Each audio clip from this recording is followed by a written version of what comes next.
No.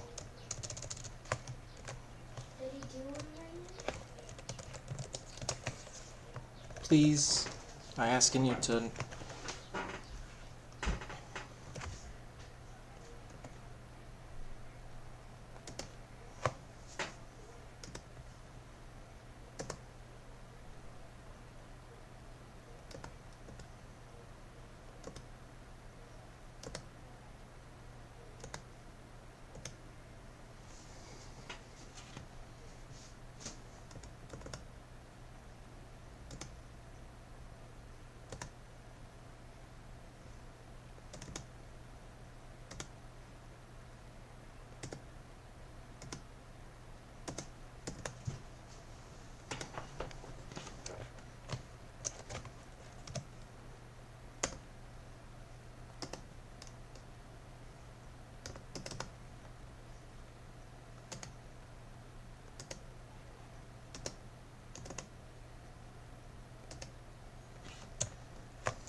It's funny. It's saying my wife's name.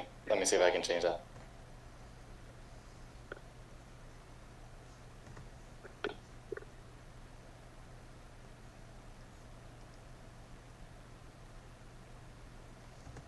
Can you hear me? Yeah, I can hear you. Can you hear me? Yep. 1 second. Let me just throw my... Yeah, unfortunately, Will got stuck at work, so he got the link. So I told him if he's able to join later on, he can like hit us up. Oh, definitely. How do I make it to display both of us? Sorry, say that one more time. I just... How do I get it to display both of us? Oh, gotcha. Oh, wait. Here we go. I think that was me. Cool. I think I can actually change this too.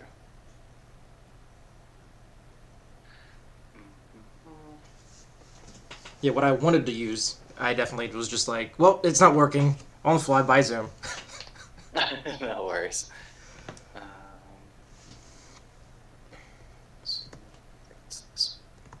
we go. Alright, so how to make both of us present? I think if we do...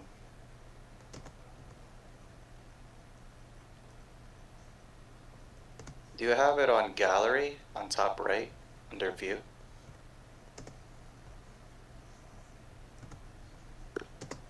Now I do.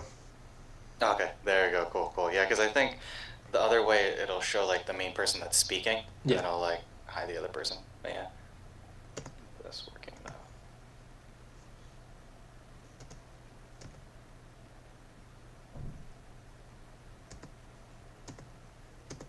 All right.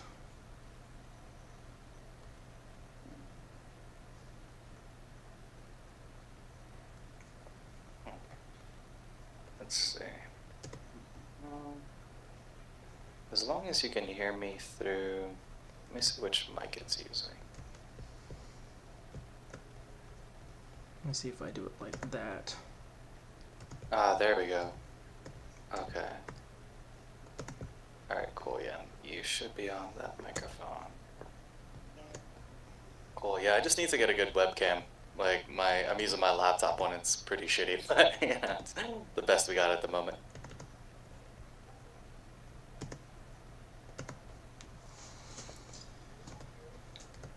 I'm trying to get the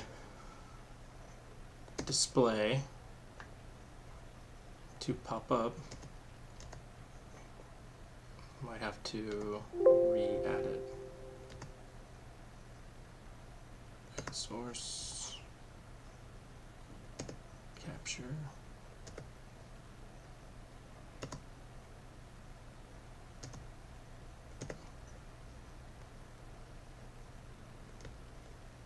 Yeah, Will was saying he feels like the odd man out because he doesn't have a Japanese wife, and I was like, sorry, you can't be as lucky.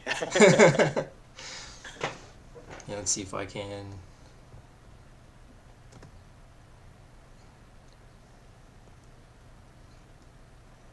Yeah, just pop that down. And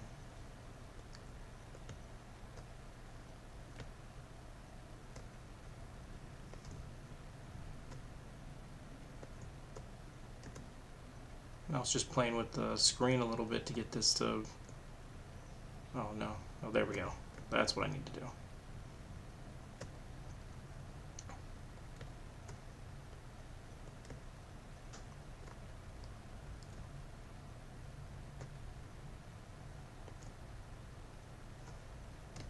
Technical difficulties, technical difficulties, technical difficulties.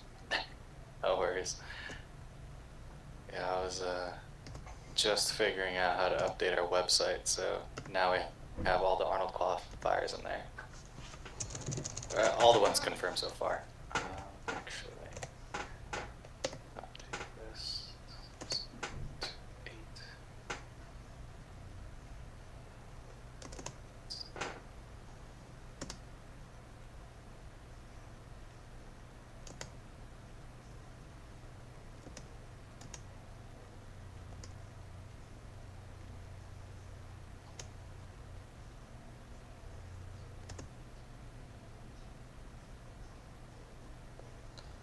Maximize this if I lose my... Okay, I didn't lose it.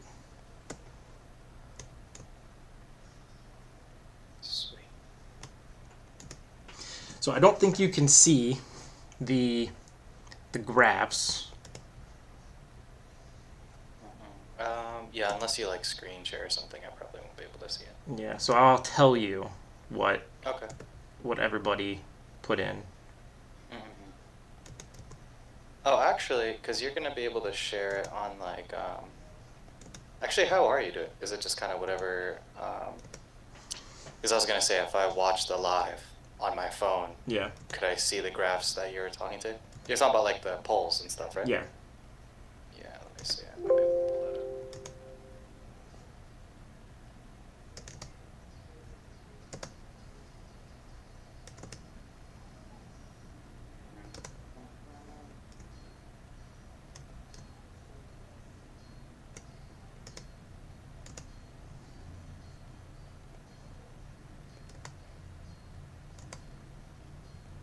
Oh yeah, crazy. Megan's like back in the hospital. Oh yeah. He had a. We'll see. His appendix. Yeah. So it's like a minor infection. Mm. Well, I can't say minor because it all depends on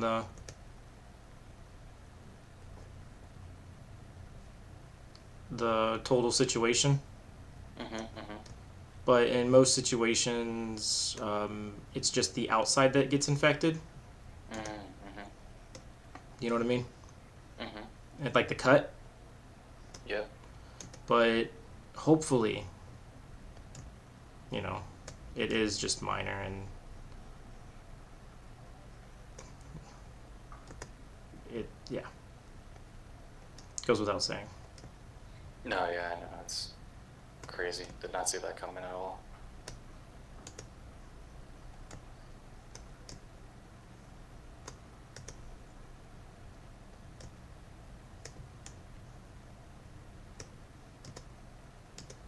I don't think anybody did.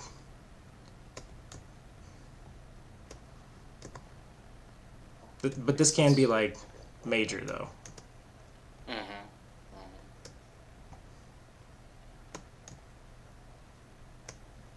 Man, so many posters. I mean, so many graphs. So many.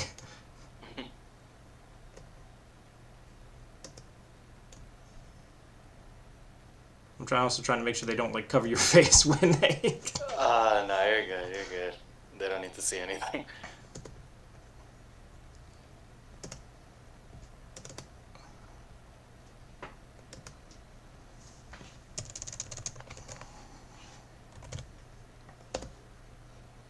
Yeah, from like technical difficulty to technical difficulty. Dude, story of my life. Story of my life.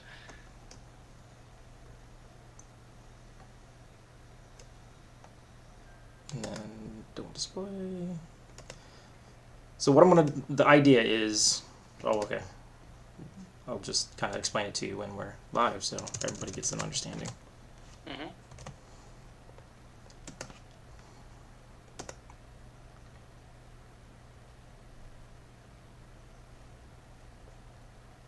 And this should be the last one.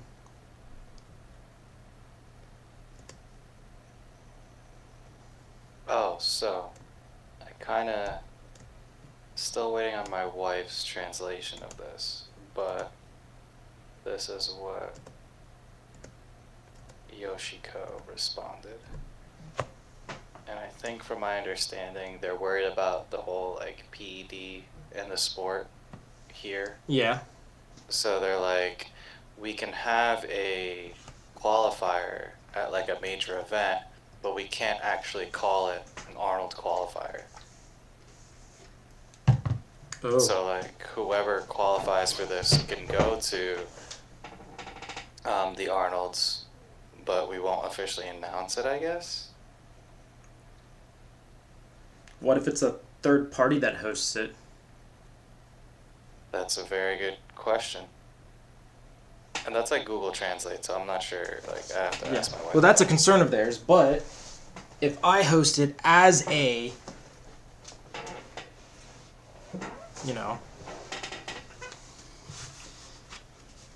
but yeah. Yeah, because which is kind of confusing, right? Because it's like, is the premise that you're afraid that that Japanese athletes are going to be pulling with pullers that possibly are on PEDs, or is it just like you don't want to look like you're supporting pullers that are on PEDs? I don't you know what I mean? know. I don't know.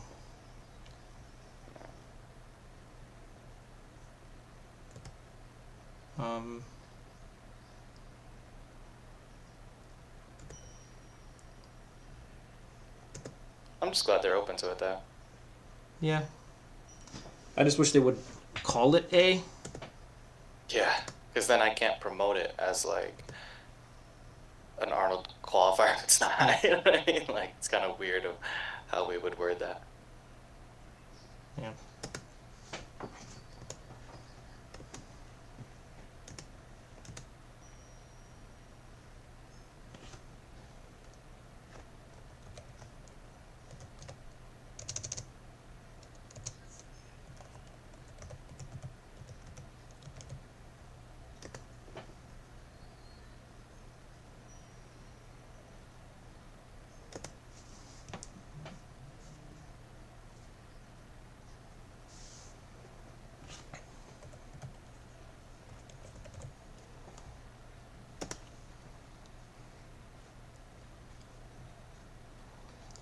Man, this is like rough.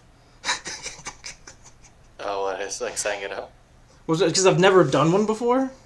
Mm-hmm. So No like worries. this is rough.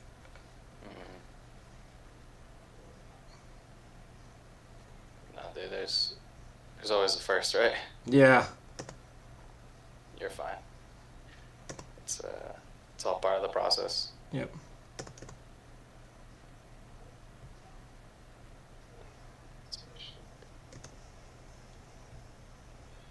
Share this. And that was a good video too.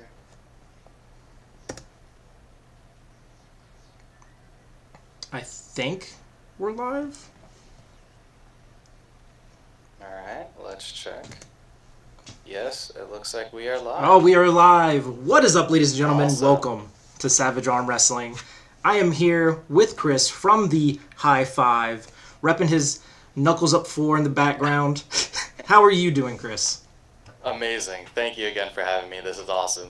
First live on the channel. This is a huge honor. Yeah, it's my first live, my first prediction live show. So we'll see how it goes.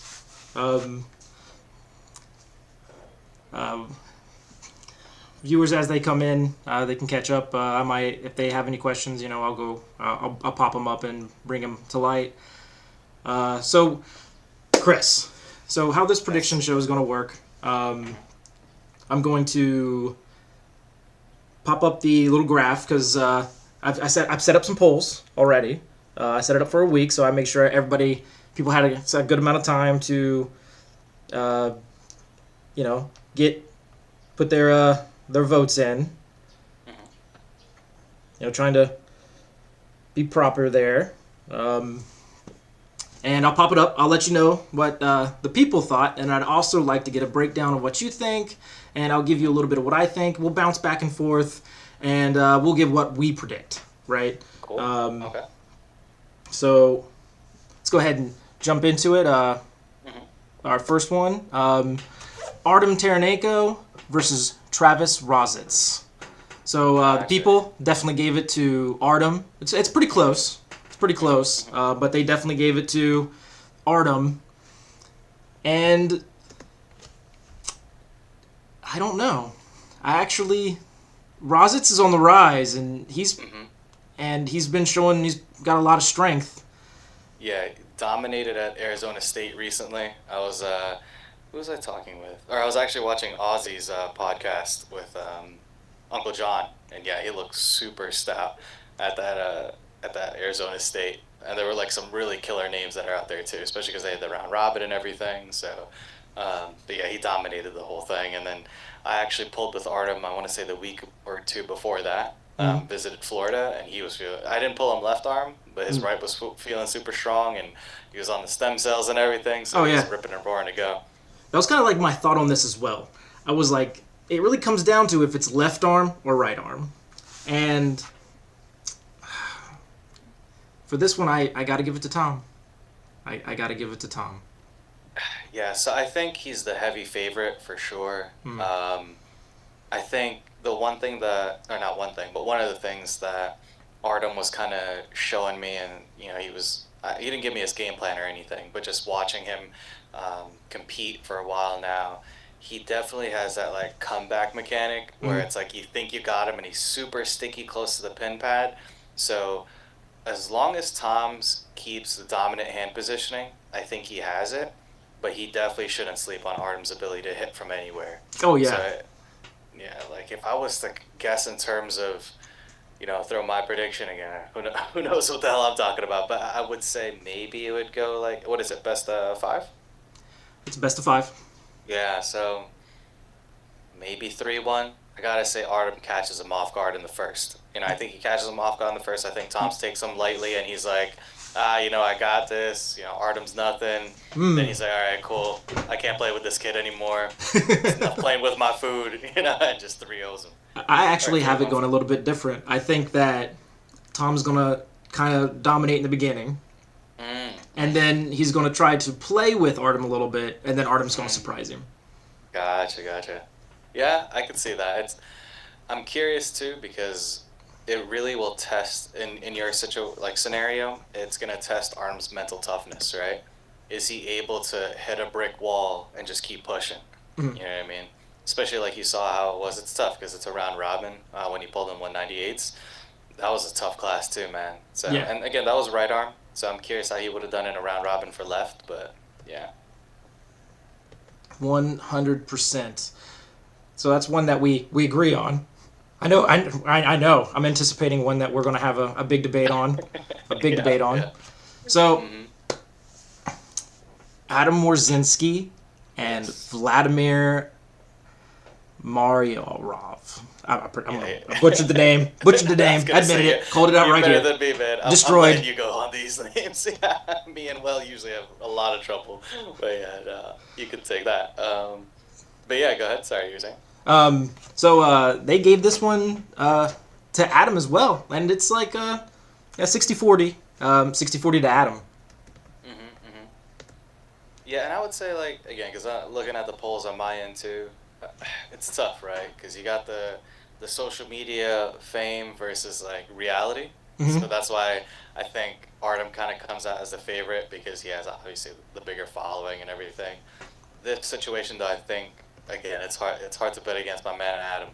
He was up on Knuckles Up, Knuckles Up 2. He was a beast when it came to him pulling Andre. So I think he's making those adjustments to make himself a lot more well-rounded. I find it hard for him to lose. Again, I'm also super biased. I think he's also in the Navy, so. Whoa, another Navy man. Yeah. Yep. I have to agree here. Especially if Adam's able to suck it into a full cup. Like if Adam can pull it all the way inside where he wants it, I think Adam has this one. If it ends up being a little bit more of a open-based cup where both participants end up having to fight for it, I do have it going to Vladimir for those setups. But overall, I think it's gonna be it's not gonna be a sweep. I don't see it going to sweep. Yeah, if I was to guess, I'm going 3-2. But yeah. I can see it going 3-2, 4-1. But it's definitely going to come down to where the hook falls. Yeah, and one thing I gotta give Adam credit for, you think you got him pinned. And he also has that comeback where it's just like he just goes straight through your side pressure. And I didn't get the pleasure of pull him, but he definitely, I don't know what he has built in there, but it's working. It's working. All right. I know it's coming because we've been side chatting about some of these. So here's a big one that I'm kind of excited about: the return of Zurab Tabrizi. Zurab versus Petro. Petra had a pretty good performance at the last East versus West, and I was really surprised by it. Zurab's just coming back from an injury, so we don't really know where his level is. So the people have this one going about 70-30, 67-33, right? And this one has a lot of votes, too. We're talking like this one has like almost 400 votes, I believe. I actually got to go against the people. I think I'm going with Petro. I think if Petro can... especially if it ends up in those, like, where Zurab gives his pronation in the hook, I think Petro's just going to run right through it.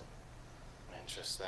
With side pressure, because he's got a lot of side pressure and he's got a lot of cup. I think if it comes down to it, I think Petro can run through Zurab. Yeah, and I'm going to take this a little off from, like, technique, but I think more of, like, who has more on the line. So I think Zurab looks at this, and again, this is just my speculation, but this is like a do or die moment. For him to convince himself, like, have I really come back?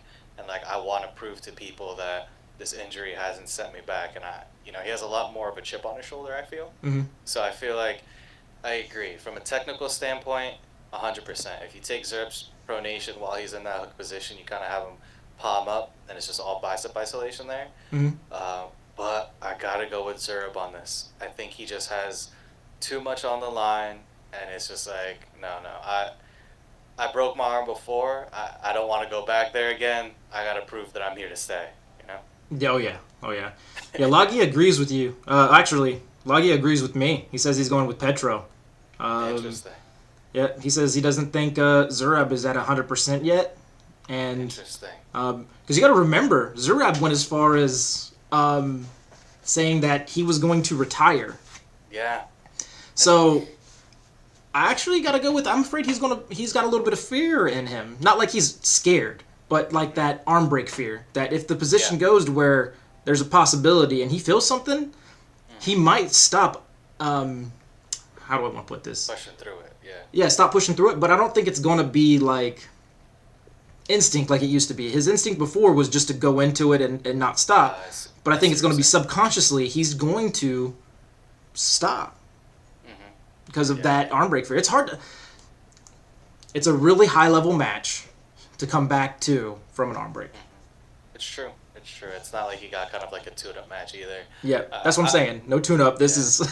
Yeah, this is straight into the fire. Yeah, and I would say, too, like, I guess that's kind of why I'm thinking he's going to kind of throw inhibition to the wind just because he, to your point, right, he went to that dark place of thinking, like, man, is this sport, am I done with the sport, is that it? But for him to come back and say, like, no, I'm ready, something clicked. Something was in there that he's like, oh, no, I want to test this thing. Let's do it. I like the way you put it, though. I like the way you put it. So, but yeah, again, I'd throw it in that 3-2 spot as well, just because it's tough. It's like, no matter what, even with my lookout out on it, I still think it's going to be a war. It's going to be a great match. It's going to be a great match. Agreed. All right. Now here's one that I quite enjoy female arm wrestling. I think they bring that extra level of intensity that sometimes the males don't bring. I think we're a little bit too calm on the table sometimes, but they bring the heat. They bring the heat. Agreed. And especially, I don't know if you've ever seen Olga Tempelova pull, but she's got a pretty sick top roll, and she gets pretty hot sometimes on the up there. And then you have Carolina Peterson. Yeah. So this one's like 50-50 almost. It's 46-54 in favor of Olga Tempelova. And I got to go with the people on this one. Olga was more active. She was doing so well that she just decided, I'm just not going to cut weight, and I'm going to go up in weight class and compete and still win. And Carolina Peterson is coming back. So she arm wrestled before Olga really ended up into the big WAF stage. And then, she took her break, and then Olga really came in and started dominating. But I do think that it's going to be fire. They both have similar techniques. They both like to go outside top roll. I do think that this one is going to be a sweep, but not.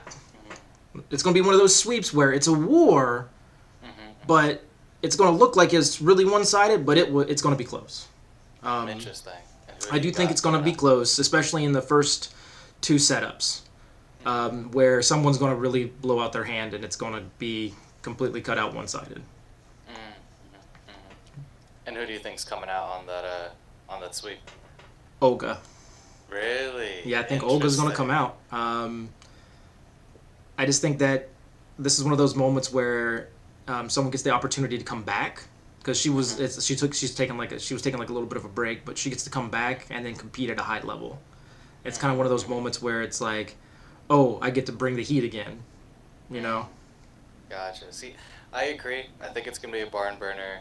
I will have to lean more towards Carolina just because I'm thinking she's battle tested, you know, in terms of like, hey, Yeah. like think about it. She stepped away, but she was in it for a while before that, Yeah, right? yeah. And you can tell, like, sometimes, like, for example, we just had a match with Danielle and Nadia, right? And I feel like when it comes to that, like, ingrained table IQ from going through those long battles versus somebody that does have a high power output, because obviously Olga can bang it out with people that are even bigger than her, like naturally bigger than her, I mean. I think sometimes that table IQ it prevails. It comes out on top, because, like, especially because Caroline is the heavier one, or not heavier, but, you know, used to being at that weight, you know? She didn't have to go up to try to compete here, so, yeah, I don't know. I gotta go with Caroline, but I agree. It's gonna be really close. Yeah, it's gonna be really close, but it's gonna look like it's one-sided. Yeah, I think it's gonna pause at the center. It's gonna be. The people are going to, I think when it stops at center the first time, people are going to go nuts. Agreed. Yeah. Agreed. I hope my audio's coming through really good. I just realized that my mic light is off. It looks like my mic is running. I can hear you fine on my end, yeah. Okay. I just hope it's going through the right mic, because I didn't spend a bunch of money on this HyperX mic for nothing. No worries. All right. I'll let you know if the quality goes through the roof. I don't know. Now, this one got me concerned, okay? So, initially when this match popped up and I put in the votes for this, Chance Saw and Sagov were like, everybody was voting for Chance. And I was really surprised by it. Because me, I definitely seen this going one way and only one way, and that's a sweep for Sagov. I do know that you're supposed to root for those fellow Americans, but I am passionate and I love the press. I love the flop press. I love the press. I love the war that it brings to the table, and I think it's just going to be a sweep for Sagov. I think he's just going to run through Chance, because Chance does have a good bit of side pressure, but he has a tendency to open up and do that like top roll side pressure. And if he tries to do that, I think it's just going to be every single time. Yeah, and so again, Chance is awesome. We've worked with Chance. We still talk to Chance, you know, every so often. You know, we hit him up. A good friend of ours, right? I kind of agree. The only reasons why, right? So Chance, from my understanding, he cut a lot of weight to get down for this match, right? From my understanding, I think that plays a huge factor. You know, he's playing at a body weight that he's not used to yet, and then he's pulling a dude that's arguably a lot stronger than his body weight would lead you to believe. So I also believe it's gonna be a sweep. You know, I hope I'm wrong. You know, I hope Chance comes out and freaking does the crazy upset, but I think he really is the underdog in this one.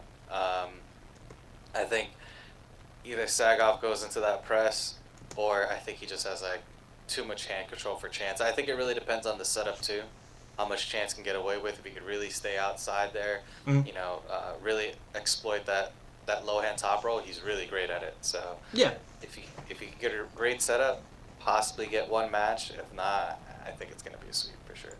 Yeah. Well, here's hoping for you, Chance. Get that one, man. Get that. Yeah, for sure, man. But we could. This is one of those ones where like Chance could just come in and shock everybody. He's done it before. I'm not gonna lie, but I do have to go with the technical favorite here, and Sagov. Yep, agreed.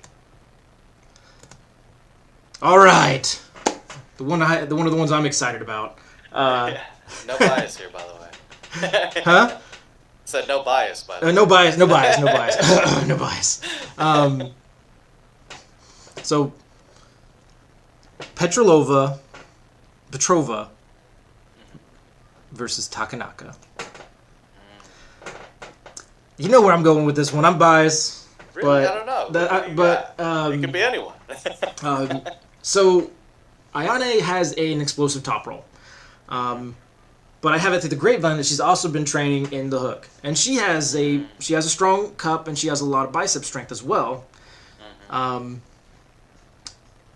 But I still think that like if it goes into the hook or it goes into if she's able to explode to the hand and do a top roll. Yeah, there he goes. He's rooting for Takanaka, right? Yep. But he's man, he says Petrova's gonna win though. I don't know. But I think if she is fast. I gotta state that too. She is fast on the hit, so it's gonna be difficult to be able to cup her in early. So it really, I think it comes down to is if Petrova can keep her hand. She doesn't blow her hand out early, and she's able to maintain the ability to cup. If she can, it's going to be a war. But if she can't, and she loses her wrist and blows her hands out in the first like round or two, I got to go with Ayane. Ayane, actually, I think she's going up. I think she's going up in weight. So she's able to like put on some more muscle and stuff too. So we're looking at a bigger, stronger Ayane. Plus, she's impressing everybody. Oh, buddy. sorry. Give me a moment. My kid just ran in. No, you're fine. Hey, problems being a dad, no worries.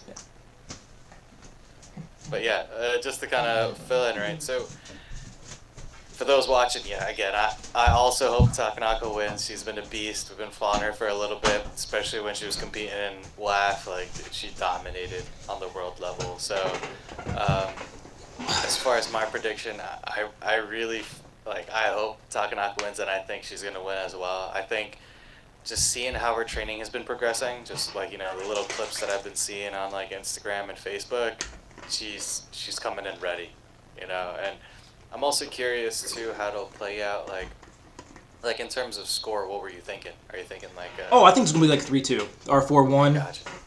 I think it's gonna be close. Well, I phrase that. I think it's gonna look close in the beginning, but then it's gonna switch to where it's just kind of one-sided.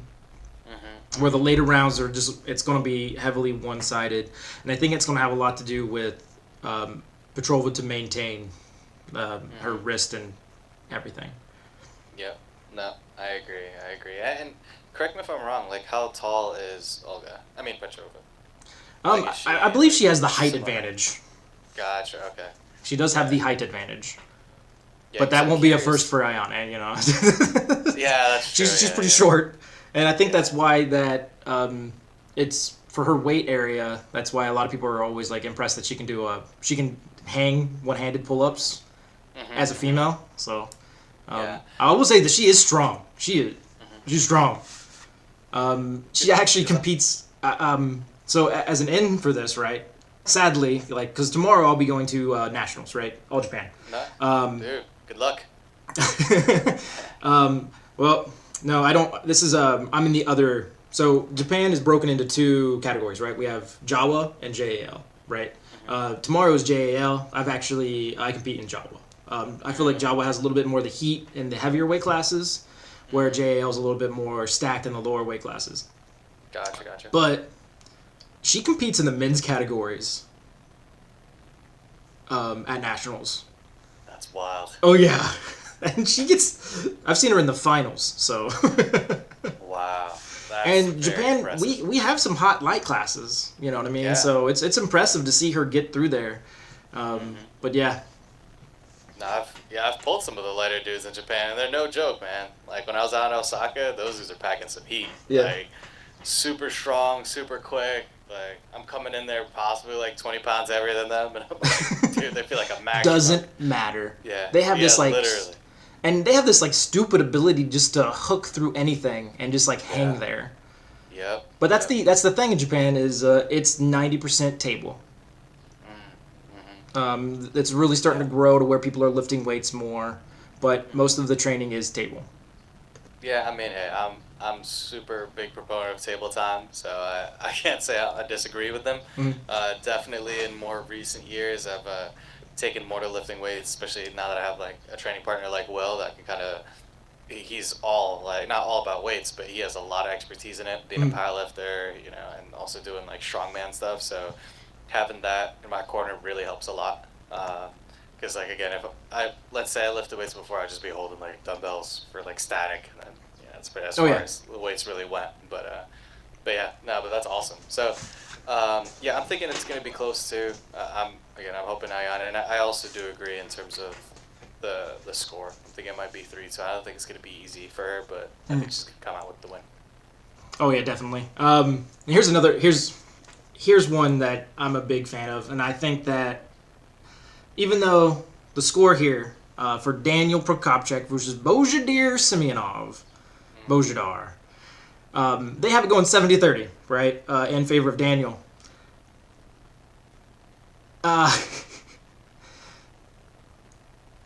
I think it's going to be a lot closer than 70-30. This is... So... I will say that Daniel Prokopchek, they do brag about him in the hook, and they talk about him in the hook, but he's extremely versatile. And if this goes into a hook, I do not see this going in Daniel's favor whatsoever. I think that Bojidar is going to run through him. And I think that if Daniel does not get a good top roll in an early round, Bojidar is going to run through him. I actually see this actually going in favor of Bojidar. Interesting. Because if he can hit... Because he is extremely good at blocking top rolls. Like, that's his thing. I do think that he loses a little bit in the hook, but I feel in this situation that it's more of a pride for the hook, and Daniel's not going to go for the top roll in the earlier round and do like a higher hook. You know, he's going to be more of a they're going to both go inside, and I think Bojidar is going to kind of sneak one in based off of pride. So I got to play pride on this one, you know, because I feel like they're both arguing about like who's got the better hook, and I think it's technical. Daniel has a better hook, but power-wise, I think Bojidar has more strength in the hook, and he has more side pressure.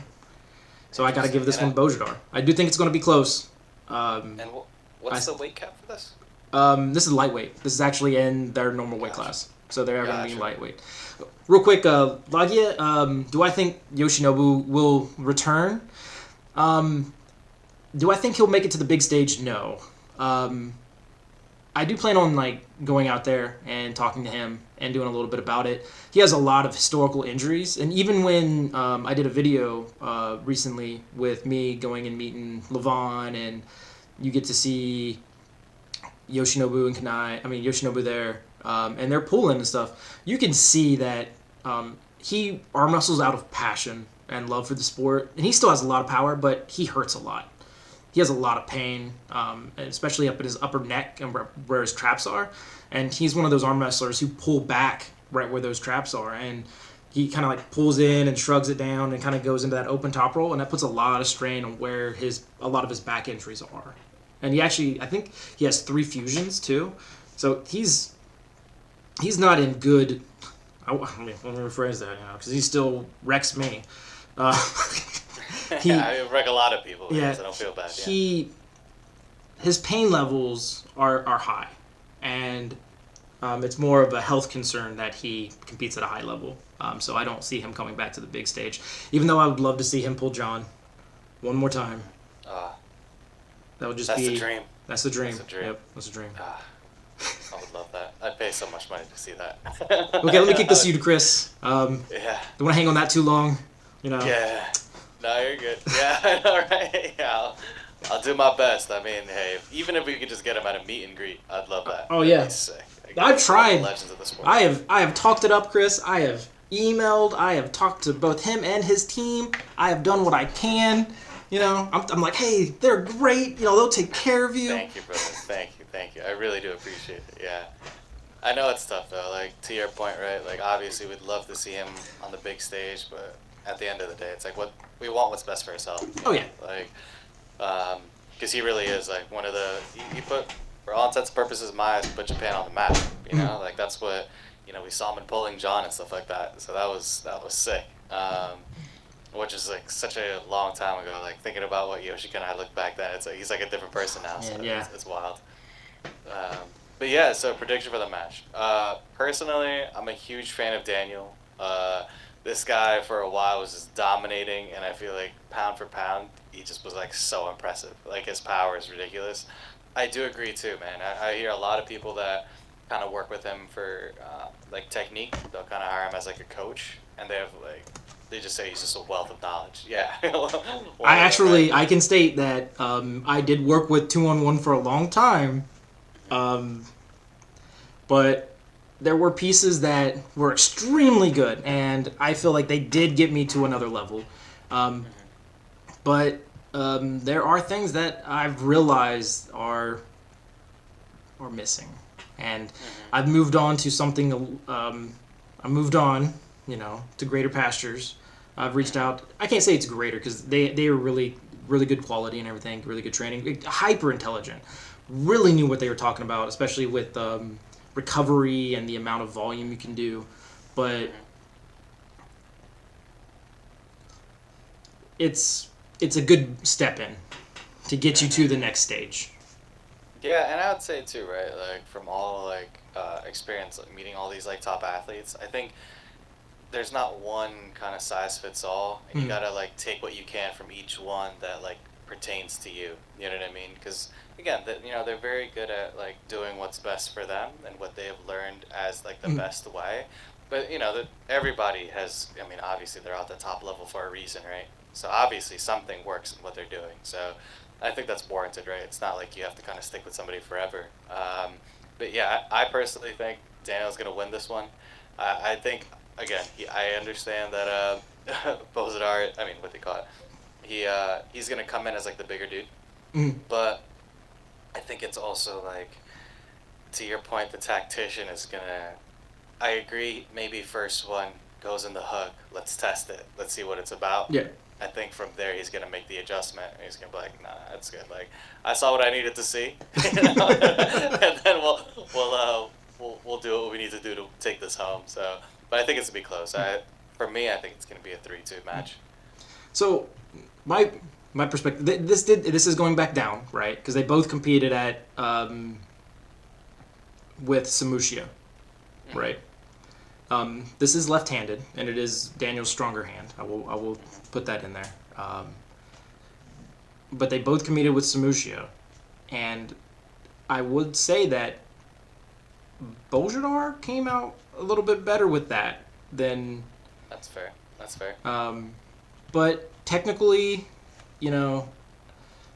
I can see your point. And I can track it. So I do see it being a little bit closer than what this vote is, but... Yeah. I think that's a little ridiculous. Yeah, I agree. I don't think it's going to be almost 70-30. That's a bit of a stretch. Yeah. All right, here we go. Artem Tainov versus Oniani. Baskili Oniani. Wow, really messed that one up. Baskili Oniani. Yeah. I think I got that right. Again, I'm gonna leave you to pronounce all the names. You let me sit here and burn. Let me sit here in the fire. Yeah, that's a good one. So who do you got for this? I don't know. This one's So the people definitely put it on Oniani. They gave it, again, 70-30. Ah, man. I kind of wanted to give this one to... yeah. Lagia comes in here with a good point. He said Oniani looked scary against Akhtaev. And Akhtaev is a monster. He comes in... He hits hard, and Yes. Oniani just kind of... Hey, welcome to the big stage, boy. Yeah, and I think, right, like I was going to mention that. Do you think it's also like a recency bias because of what we have just seen versus like, you know, obviously like Artem was on the previous card? Yeah. I don't know. I just feel like I was going to go with Artem until Lagia said that, and then he gave me flashbacks. Because I really had that one going in favor of Akhtaev. I thought Akhtaev was coming with the heat and was just going to like, you know, in the most savage way, just run over top of him. Yeah, right? Honestly, Talcott we wanted to have on a card. That guy was nasty, man. So I do think this is going to be a good match. I think this is going to be a great match. I'm looking for a war with this one. But I got to go with Artem. I think that Artem's just going to have a little bit more. That little bit that's going to get him to the side. I do see them... I do see it getting a lot of heat because they're both have a lot of table knowledge. They have table IQ. I do think they're going to make smart fouls. And because Artem's already shown that in a previous card, making smart fouls. And I think it's going to go the distance. I do see it going like 3-2. I do think it's going to go all the way to the very last round to decide who it's going to be. But I got to go with Artem. Yeah, honestly, I agree with you. After what I saw Artem do on the previous card, not this recent, the one prior to that, I was so impressed, and I agree. I think he has just a little bit more horsepower. I think Talcott came in there and had the speed, but, you know, he just, you know, I think the horsepower wasn't there to back it, and that's why he ultimately got kind of manhandled like that, where I think Artem's going to have a problem with that power. He's going to be like, all right, cool, like, let's do this. You know what I mean? Like I'll meet you right there in the middle. You know? Meet me in the middle. Yeah. Right. But how do you actually? I want to get your opinion. How do you feel about those quote unquote smart fouls? Okay, that's where I stand different than other people. I do think in lesser foul. Oh, yeah, let me rephrase. Let me make sure I get that right. When there are less fouls authorized, being like 2. You're allowed 2 fouls, right? I think smart fouls are better. Okay, gotcha. I do root for smart fouls. Now, in a 3 foul category, I do not favor smart fouls. That's when I think.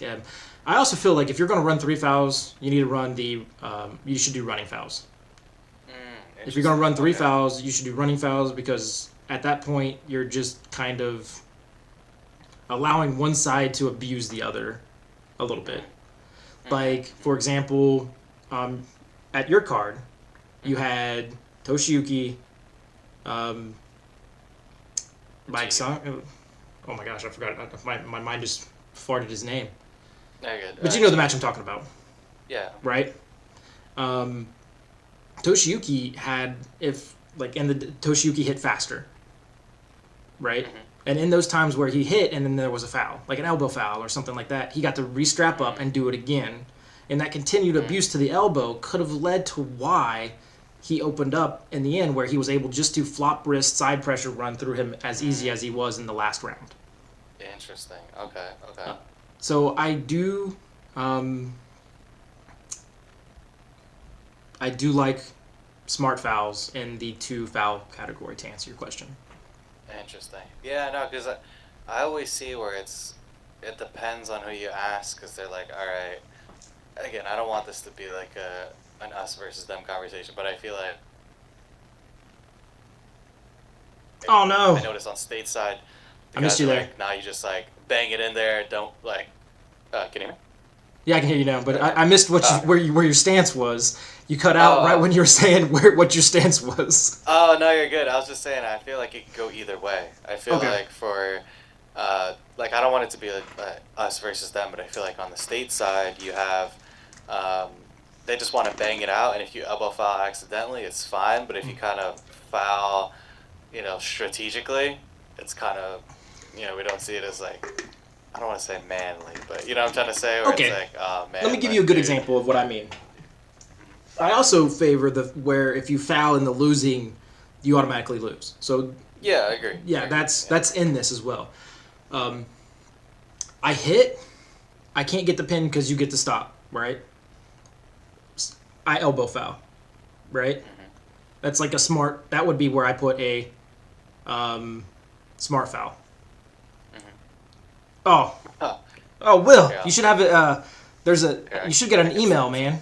Or can you share the? Yeah, I could send that one. Okay. In that situation, and I think I can even almost bring up a match with it, where this actually happened. It's gonna go way back, though, where I can remember one that's like where this kind of hit affected it, and I think it's Michael Todd. It would be Michael Todd, right?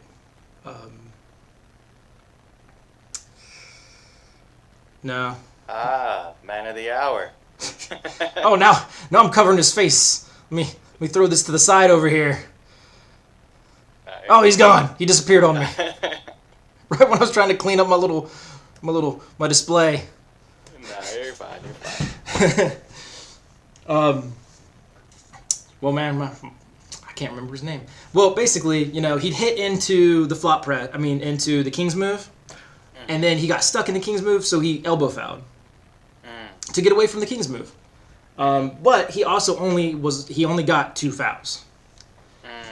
Oh yeah, Hey, how you doing, Will? Brother. I'm here. What's happening? We're just going through some of these matches, man.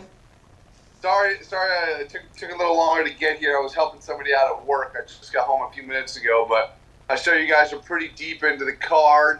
We're on a juicy subject right now with these fouls, so I'm all ears. Let's get this conversation started. Where's your stance on it with the we'll call it a smart foul in a professional foul? I'm not a big fan of them. I think it's a little bit. Correct me if I'm wrong. You're referring to when I would intentionally foul to restart the match. Yeah. So if I hit and you stop me, so I elbow foul, so I get another chance to hit to the pin. I like it and I hate it, right? I like it because if you're a smart puller, right, I have this out per se, right? Mm-hmm. So I do like it for that sense, in the sense if I'm the one competing and let's say I'm being overpowered or I didn't get the spot I was looking for or whatever, okay. But from a spectator's point of view, I think it's horrible for the sport because he was about to get he was clearly taking hand control and I got the elbow or I got the restart or whatever. It's just it's like a cop out, right? So I see both sides of it. So, but I think the easiest thing to do would just to not have them. That way, the playing field is even. I would. Again, I got to go back to the foul structure to justify this. I think in a 2-foul system, where there's less fouls, I like it. If there's more fouls, I don't like it. Because I don't think that they should get 4 restarts. I think I foul, agree. I get 1 restart, and then, okay, I like that kind of setup. I don't think that I should be able to hit you 4 times before, I lose the match. No, I think that totally makes sense too. It's with the 2-foul system, it's all right, I'm giving this up, and now I'm on thin ice, right? Versus if it's a 3-foul, Yeah. I can do this all day long, right? Yes. So I think that's a fair way to look at it.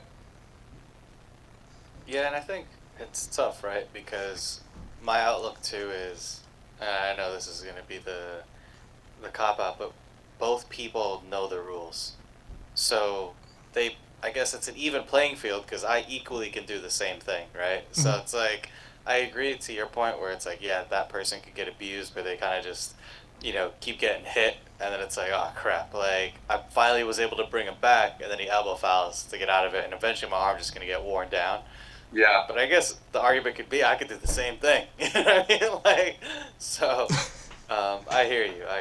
Yeah, and yeah, that's kind of why we also try to throw into our rule set specifically is like, is there an advantage gain versus not advantage gain, and like because, you know, in Will's point, right, it's the entertainment value. Like, hey, if you gave me a choice where I get a second shot at trying to hit you, yeah, I'm gonna take it. Like, you best believe I'm just gonna be like, whoops, like sorry, but yeah, it would suck because it's also tough for someone that's new to the sport.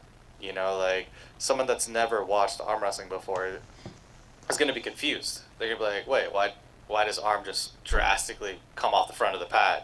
And then it's going to be a long conversation to try to explain that, right? Where I feel like you don't really see that too often in any other sports, where they just like see a clear abuse of the rules. So yeah, but I think one of the best points Kris makes there too is like we want to retain every new fan that we get.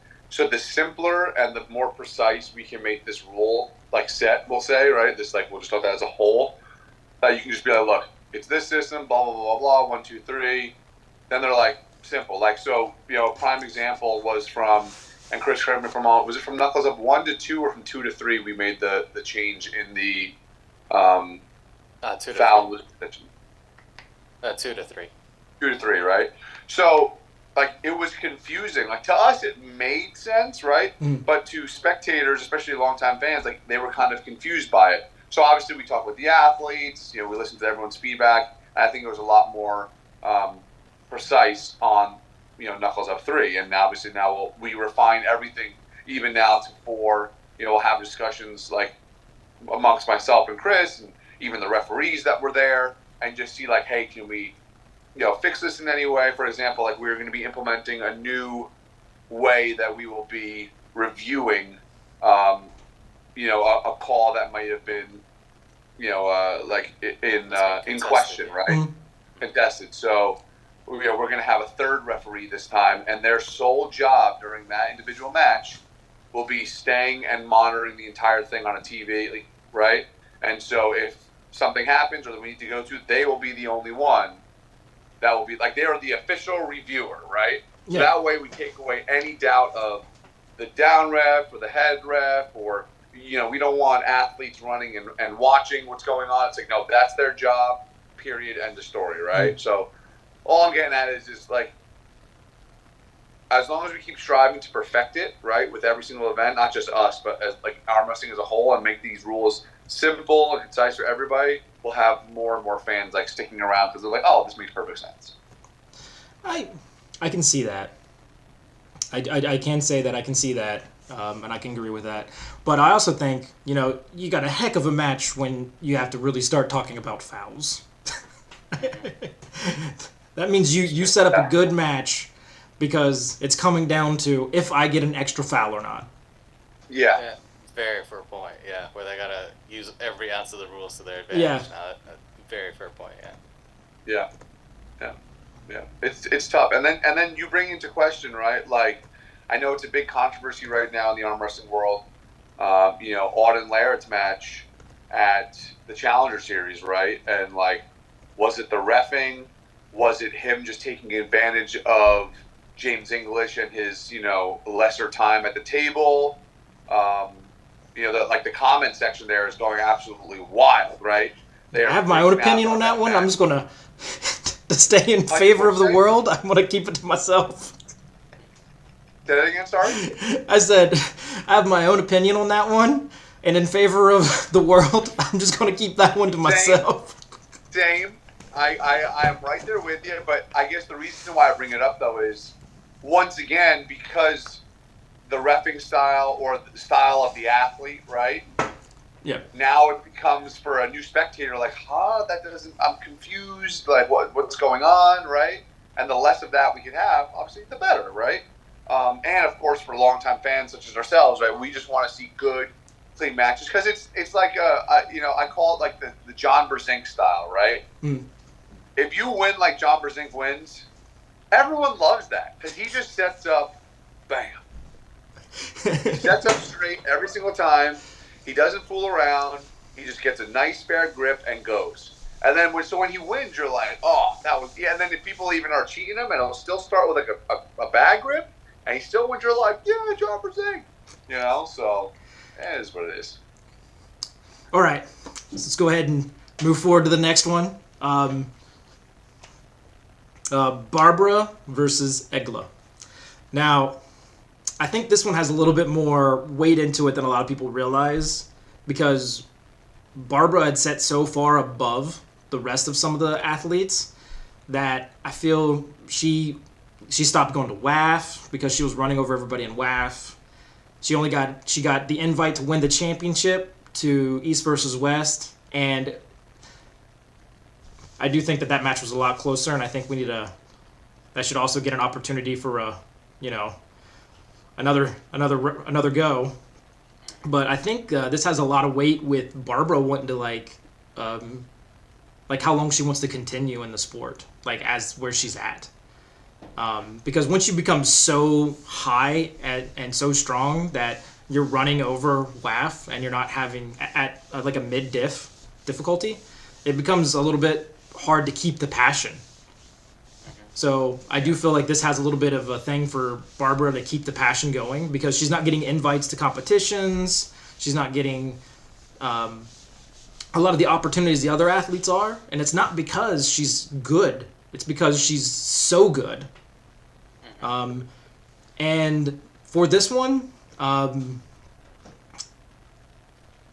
do think Egla's strong, and I do think she has a really good hook. But if you remember, they both faced Gabri. Gabri ran through Egla. And Barbara was able to stop her center table.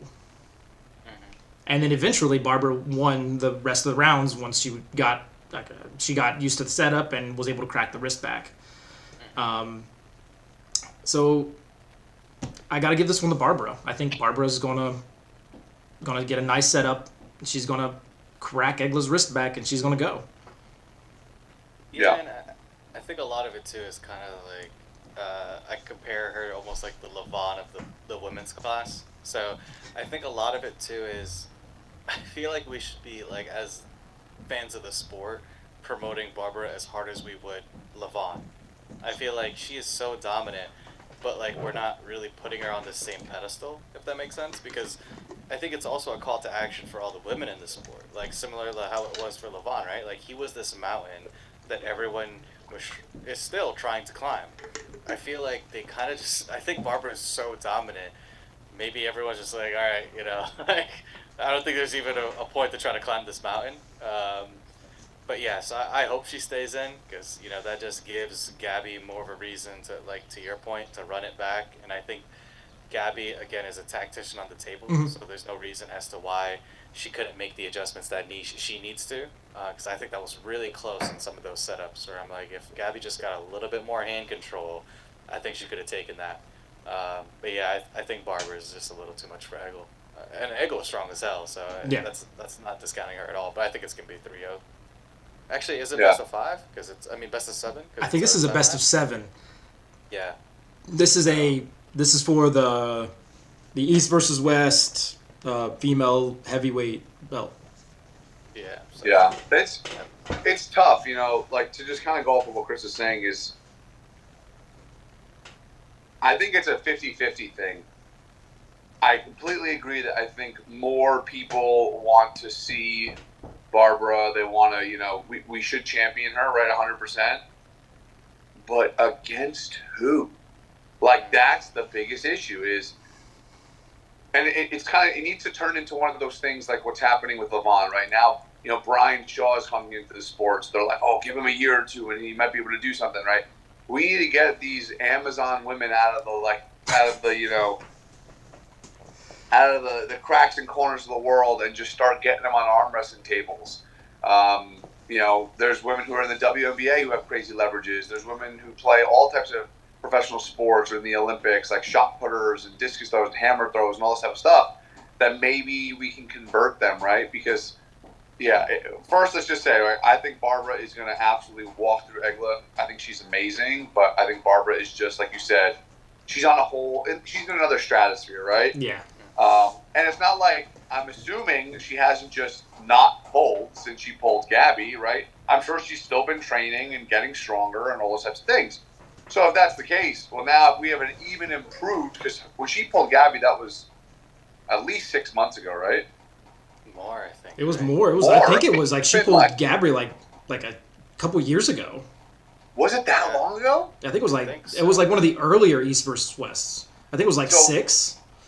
So there you go. Like, so if she's been training this whole time, like, she's going to be even better, even stronger, even faster. So it's like, who's going to, do anything? I know we were just talking with Sarah Backman, and she's really excited to, keep getting stronger, and she's coming back from her surgery. She feels fantastic. But even for Sarah, someone who's so, like, dedicated to the sport, like, she's, Kris, what I think weighs around 180, right? Yeah, I want to say 180, like 185 max. Yeah. Right? It's still, she'd be at a huge weight disadvantage, height disadvantage, all those types of things. So it's going to take a very special lady to be able to, like, pressure Barbara. But hear me out. Now, I know this might be a little controversial. Maybe she is the type of person that we can be like, okay, well, we're going to put you against, like, a 176 guy or a 154 guy. Maybe 154. And who knows? We can see the first, like, professional men's versus women's match. I mean, the cool part about it is that it's the only combat sport where that would be allowed, because they're not, like, punching each other, but they are combating against each other.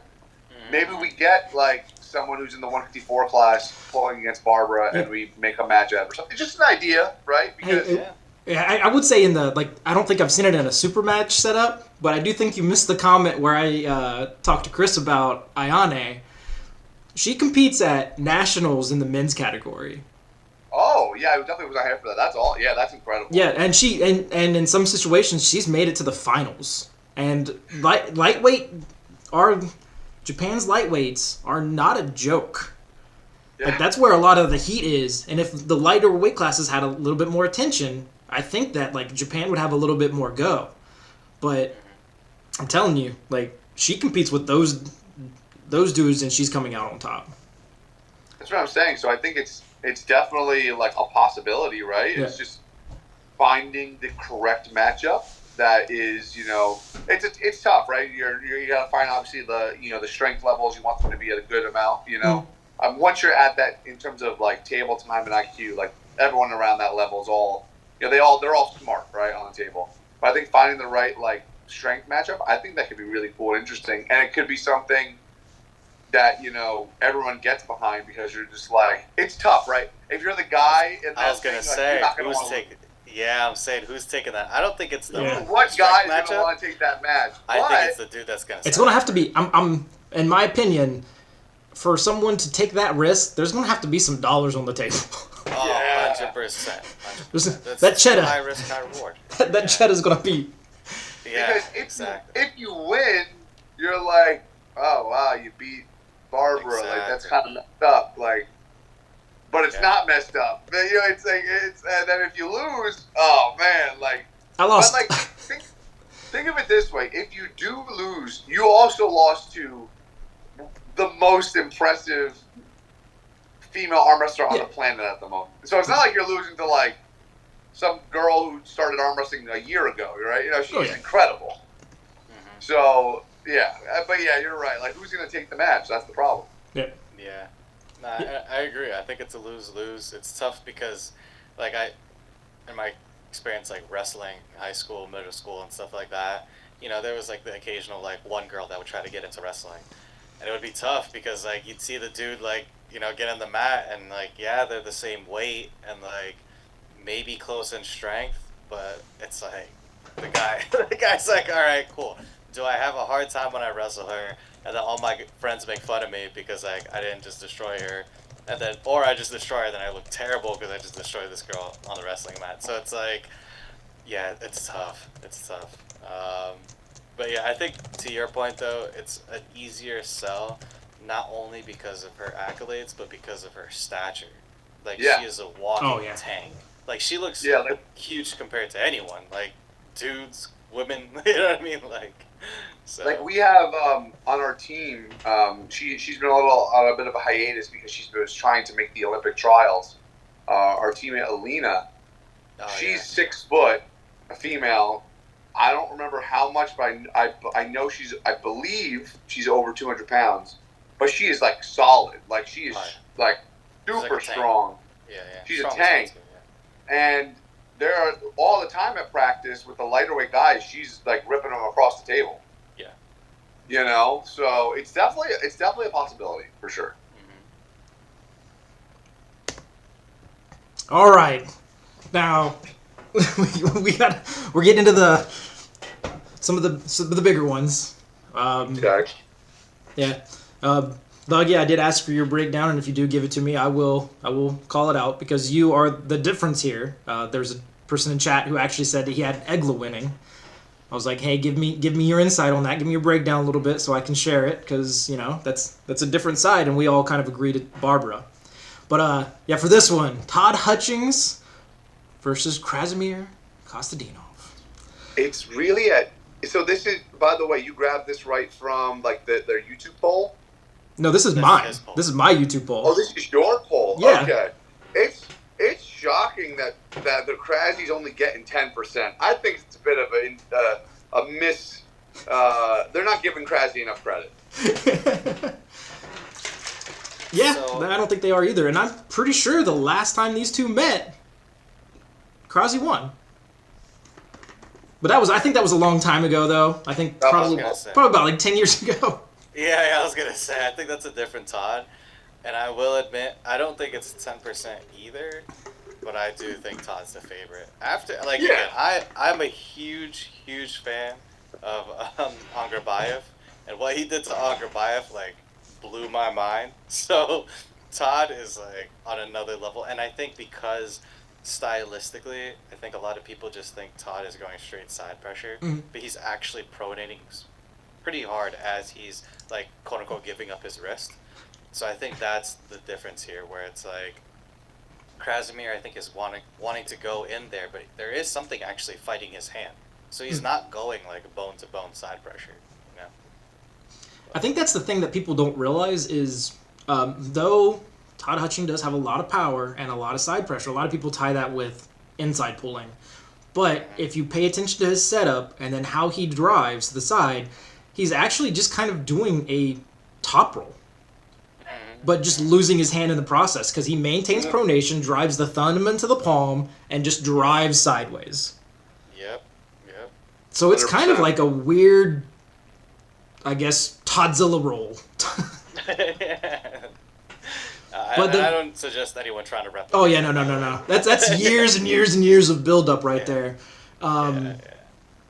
But his side pressure setup, I think, falls into Krasi's catch lane, like where Krasi is strongest at holding people. So I will think it will come down to a fight.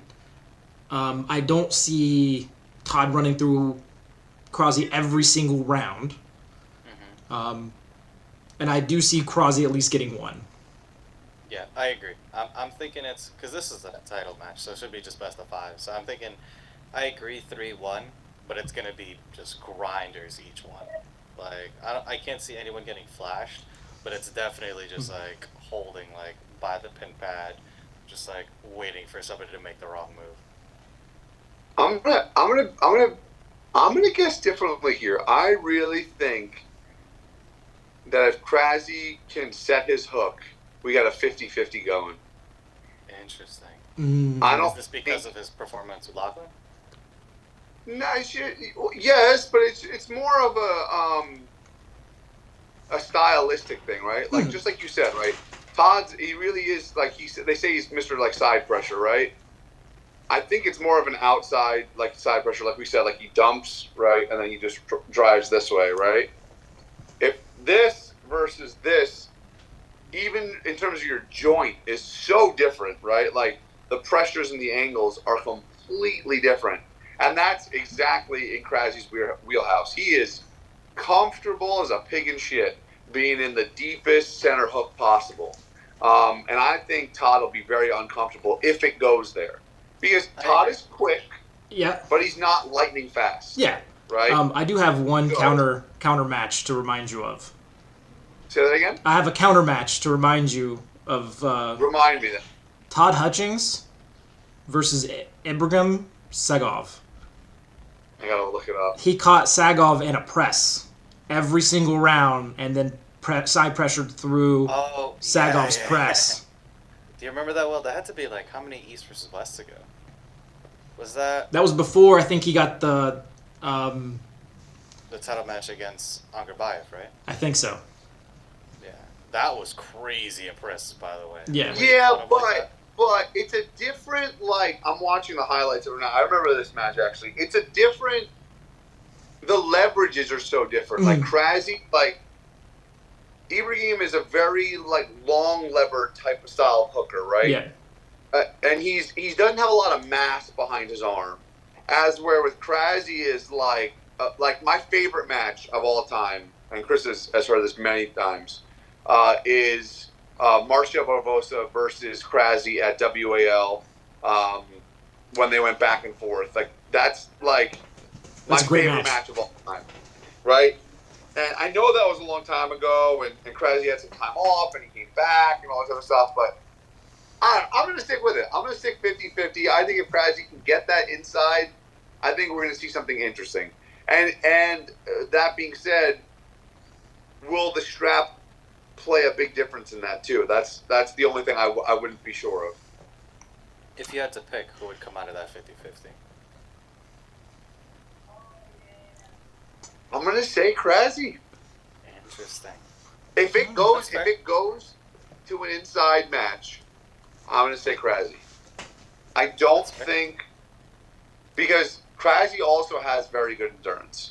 Agreed. Yeah, Agreed. I So agree. it's not like a one-hit pony, like he's going to hit and get tired, right? Kraszy can hang in there. He's got a great lock in that elbow. He's an iron elbow such as yourself, Kris.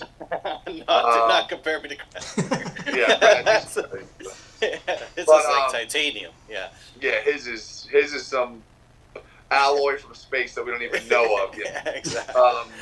But yeah, I would go Kraszy. If I had to choose, put a gun to my head, I'm gonna pick Kraszy. That's fair. That's Definitely fair. un-American, but that's fair. So Lagia dropped his reasoning. So Lagia dropped his reasoning for the why he picked Egla over Barbara. He said that Egla's style, like how she sets up and how she sets her hook, is kind of a little bit more dangerous for Barbara, as she's going to target Barbara's hand more than Gabby did, and potentially could disable Barbara's side power. Okay, I can't. I'm not disagreeing with it. I think that's fair. I think it'll definitely test Barbara's hand, but I think we have to also consider that Barbara's also trying to top roll. So how much can Egla's hand take? Yeah. Because if she's able to attack Gabby's hand, which is like iron, it's like if it was one dimensional and it was like, all right, Barbara, you just have to try to stop her top roll. All right, that's fair. But the fact that she's also trying to top roll, that's a different ball game, yeah. No, I think Egla's trying to go in. Really? Yep. Interesting. That's based off the interview. She was talking like she was going to go inside. Do you think that's mind games? Could be, but I also think that's not a bad strategy. I think that's a good strategy. I agree. I just think it'd be hard as hell with somebody that her leverage is wild and her top roll is crazy. Trying to tell her you're gonna freaking hook her is some bold words. That's something only Eggle could say. Cause I'm not gonna lie, I think Eggle's an assassin or something. Like, I saw her when she walked out to pull Gabby for on East versus West the first time, and I was like, yo, she has taken somebody's life. It's not on record, but she is a covert assassin. A covert assassin. Yeah. Now we're going into this one, and I think this one, I don't think this one's getting enough love based off of the votes here. And this one has, I think, if I remember correctly, this one has over 500 votes for me. Prudnik versus Irakli. Yep. The videos are awesome. Yeah, it's like 60-40 right now. Oh, yeah, they're talking. The Mafia? Those Yep. are great, man. He's such a good actor. Yep, Prudnik... Because they pulled quite a few times, and Prudnik's going down to face him. Well, actually, let me rephrase that. Irakli's going up. Irakli's coming up to face Prudnik. Because right now, Irakli is the 95 champion. He's moving up to 105 to face Prudnik. I think this is where I might be different, is I kind of agree. I don't think it's 60-40 for sure, but I do see this one going in favor of Irakli. I see the performance kind of mirroring somebody else who is now in the super heavyweight class and one of the few people to put Levon on the ropes, and that's Hermes Gasparini. Hermes came from a lightweight and slowly worked his way up with a monstrous top rope, very similar to Irakli. And I see Irakli kind of coming away with this because Irakli's moving up in weight, and you also have to remember when you train with a champion all the time, the number one in the world, your growth's gonna be through the roof because when you're being tested every single time you grip up. Fair. I would say the hard comparison with that though is Hermes, yes, obviously a very strong top row, but I think what fundamentally made him so good is the strength in his hand that I don't think Irakli has. I think Irakli has a stronger bicep. So I think like I'm going with Prudnik only because I think Prudnik has more tools in the toolbox, and I think that's where Irakli, you've seen him have issues. Like, for example, if it's just one shot, again, he's Captain America for a reason, but like Paulin is very strong in his one move, and Irakli just was stronger in the counter of it, and it was just like power for power. But when you had a match with like Angarbayev or like a John Brzenk that can test Irakli in a multiple different areas and has a strong hand, that's where Irakli I think isn't as versatile. So I gotta go with Prudnik. This man is, I mean, his wars between like Rustam Babayev, I still remember, were like the best freaking like in the hook type of wars ever. So, but yeah. I think it's a very simple equation. Who eats more pancakes in the next 4 hours? Well, we do know that they have the secret formula over there, apparently. Yeah. That's what I'm saying. So, like, they have 3 out of the, I think, 5 belts right now. Is there 5 belts for East versus West? And Georgia has, like, 3 of them? I think so. Yeah, you're right. I think so. The reason why I say is, like, people like Irakli, right? I think the difference, I know he's been pulling for a very long time. He's come up through the weight classes, right? And so has Prudnik. But this is my opinion. It's just my own personal opinion. I feel like, yes, the Georgians, they've got something figured out. But I think you can only push that envelope for so long, right? As where, like, if you watch Prudnik, like, not that long ago, like he was side pulling with Kalinichenko, and Kalinichenko was, I guess, primed and ready. It was at his cup. It was the Kalina Cup. And because he was coming off of a super match, I don't think that far prior. And, Prudnik had nothing for him. And that shows me, like he's a professional actor. I think he takes his time to rest, to, give his body a break, and then truly peaks. As we're, like, watching Irakli, he's always training like crazy and all that type of stuff. I just feel like the fact that he's had good rest, Prudnik hasn't been on a card in, 2 East West or 3? I think 3 now, right? It's been a while. Yeah, so his body really had a good time to rest. Cycle. And I think he's going to come back and just, like, absolutely annihilate. And I agree. Prudnik's hand is incredible. Even if you look back and watch the match between Prudnik and Devin, if the reffing was different, it would have been a much closer match. Like that first of all, that first pin was a pin, and they said it was a slip. Even Prudnick and Todd Hutchins. I think that strong hand proved how like that pronation type side pressure. Once you eliminate that, it's a very different game. So so I would flip if it were me. I would flip this. I would make it like 60 Prudnick, 40% Araceli. I agree. I can't hate on it too much because I do enjoy those arm wrestlers who are those one-trick ponies a little bit, as you guys say. But that one-trick pony is like, hey, like, if you don't stop it, it's like, I'm going to run over you. That's true. Yeah, you got to come in at a 10 because they're coming in at 10.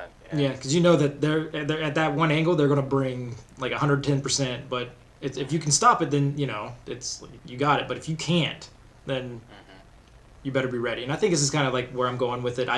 It's going to come down to if Evgeny can stop Rockley from going into it. The side pulling that happened at the last East versus West, I kind of think screwed this match to life because they were going tit for tat. And when Rockley hit into Evgeny's hand, he was able to break the hand back. But when they slow pulled, Prudnick was able to kind of stop Rockley from being able to like fully pronate and pull back.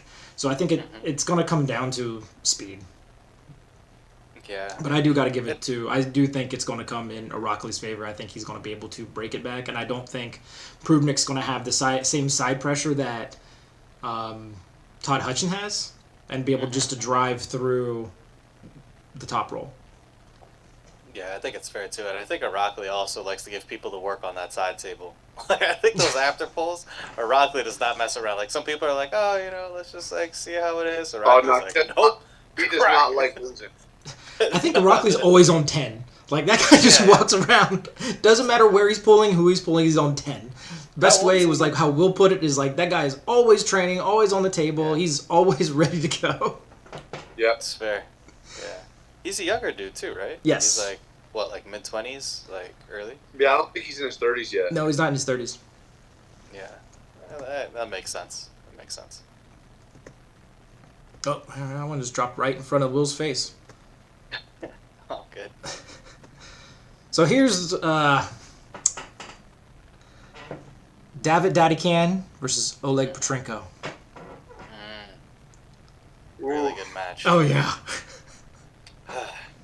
This has the potential to be I think the match of the night for sure. That's going to be one hell of a match, man. Yeah, I'll be honest. I don't think that's accurate. I don't think it's 70%. I think it's going to be a lot closer. Same. I genuinely don't know who's going to win this. Like, genuinely. Because Oleg looks strong. What he did to Angarbayev, and hey, Angarbayev also looked a little off. I don't know if he's fully recovered or what. But, dude, that was just dominant. I've never seen Angarbayev lose like that before. He had nothing for him. Like, literally nothing. Just too much power. Yeah, and what he did to his Oleg did to his previous match with Marcio, like that was really impressive too. And Marcio, we know because we train with him, not regularly, but we train with him many times. You train with him, you used to train with him all the time. Like Marcio is one of the strongest arm wrestlers on the planet when it comes to just basic strength. Yeah, and as well. Yeah, and Oleg's ability to just climb up high and just crank it sideways, it was impressive.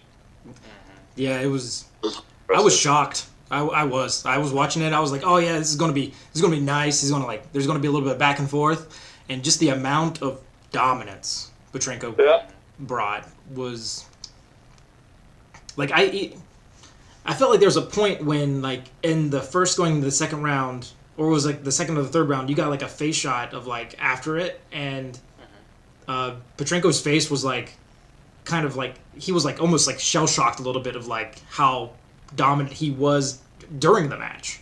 Yeah, like, is this it? Like, is that all you got? Is this really where I'm? Is this really where I stand? Kind of like I knew I was good, but like, hey man, Yeah, I'm that good. Yeah.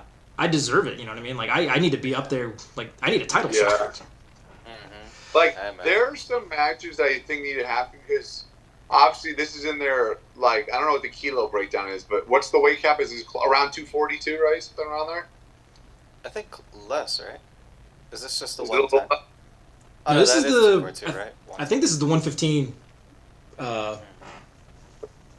No. Sorry, Levi, we're terrible when it comes to these things. Yep. Give me a second. I got the. We only talk freedom, so. Yeah, exactly. 105 kilogram. Knowledge. This is David is the champion right now for the 105 kilogram, where Evgeny Prudnik and a Rock Lair pulling same weight class. Gotcha. All right, thanks, Bo. Thank you. This is 231. So now I know I'm going to be crazy for saying this, but like honestly, if Oleg wanted to, I think Oleg could even like challenge people like Morozov. I don't think Oleg's far off from him. Like I really don't think Oleg is far off. Like if he just dedicated maybe 6 months to just putting a little bit more weight on. A few more pancakes. Yeah. A few more pancakes. I mean, who knows how many pancakes he's on now, but he has a double stack meal. But yeah, like I think. I mean, he's the like definition of like what these, Eastern Europeans are like, just purebred. The guy walks around looks like a bodybuilder. He's not like heavy set at all. He's just a pure athlete. So, yeah, I think Oleg is on a tear right now, and I don't think anything is stopping him, to be honest. So I can't say that I don't feel like Oleg is on a tear, but I also believe that David right now was on another level. I think David only has a few left in him in this weight class before he kind of decides to move up. Something similar that happened to WAL, if you remember. Todd Hutchins was just destroying the middleweight class until they were like, hey, yep, man, you got to get out of here. Yeah, I think that's a little bit of what's going on with David. I think if he would have pulled with Devin, I think that would have been a really good matchup. Devin at a much lighter weight with David. I think it would have been a really good match. I would have Devin come out in his favor, but that's a match that didn't happen, and Oleg stepped up to take Devin's place, and that's how we got this match. I have to go with David winning by, I'll say it'll be a fight, especially in the earlier rounds, but I think as it goes on and he breaks Oleg's arm down, it's going to be easier in the later rounds, but I do see it at least going 4-1. Well, this is a 7 round, so I do see if they go the distance, I think he's going to win like 5 rounds. Yeah, that's tough. It's not going to be a clinic, but he's going to be a little bit more dominant on the table. Yeah, I'm dying to see that match. I'm curious how it goes. Did you actually, Kris? Did you actually give who you think's going to win? Oh, it's tough. How much time did Oleg actually get time to prep, given that like Devin had to drop out? I think that definitely has to play a factor there. That's true. Because I didn't even think about that. Because again, with the whole like pancake cycle, like if he wasn't ready to eat more pancakes in that time frame, he can't just immediately start stacking on the maple syrup. So I'd say, if anything, thinking about that, probably David. I think David was already was like, all right, I know I have this date set. I got my game plan. I'm in this like whatever block. Now Oleg kind of has to catch up. I think if they had the same amount of time, maybe it'd be a little bit closer. So yeah, I'm gonna have to go with David, and yeah, I think maybe Oleg gets like maybe 1 or 2 matches, but aside from that, yeah, I think David's gonna run away with it. I'm gonna say Oleg. I'm going with Oleg. Going with Oleg. Well, Lagia agrees with you. He sees He says he's got it going for Petrenko winning, but by a hair. It's going to be close. By the way, am I crazy here? But who is it? Isn't Michael Todd supposed to be pulling David or no? Like on a future card, or am I thinking of something else? I think that's a future card. That's something they were talking about. Michael Todd's going to get a shot. Right? Yep. I'm not crazy, right? Isn't that a thing, Chris? I think so, yeah. I think that's the one when they come to the U.S. Right? Yeah, I was going to say the one. I think that's his match, right? I think when it comes to the U.S., I think Michael Todd's supposed to be pulling. Well, I think so that's also Michael Todd assuming that Oleg doesn't win. Well, I mean, I think that's also, like, side note, I think Michael Todd versus David Dodicon, if that's his plan, is a mismatch of the century. I don't, like, I love Michael Todd, and if you're watching, you're awesome. Like, he's an amazing arm wrestler. But I just don't think he's had enough time back to be pulling against someone like David.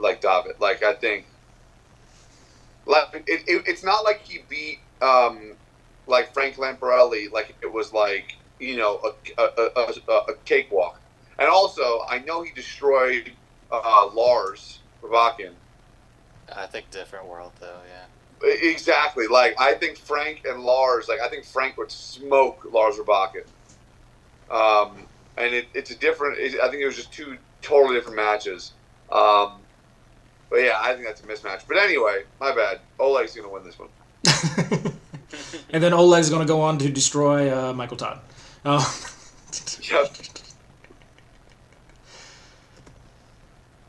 All right, Chris. This is the one, Chris. The one where we were debating on the phone, and I was like, "Yo, bro, we're gonna have to cut this because now we're gonna have to make this a thing on the screen." Yep. David Samusha versus Sasha Andraev. This one gets me so excited that I think I'm going to have to like soundproof my windows when I watch this event so I don't wake up my neighbors. Mm-hmm. I think this is going to be match of the night.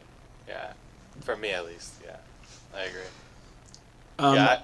I can see Will rolling his head back like, oh, God. This. I mean, Go ahead. I would put my money on David all day long. I think it's a concept of control versus power. Yeah, that's a really good point. I think that David has control, but Sasha has a massive amount of power. Yeah. Well, so, go ahead. and Sasha definitely still has the lower lever. Yep. Like, even though they're still in the same weight class, but his leverages are a bit shorter. So, yeah, I'm gonna still say David though. That's what I would pick. I think this is I actually think out of the ones I've seen so far, I think this is the best percentage like breakdown, 60-40. I think that's fair. I mean, I'd even cut this even closer. I think it'd be like 50, like 55-45.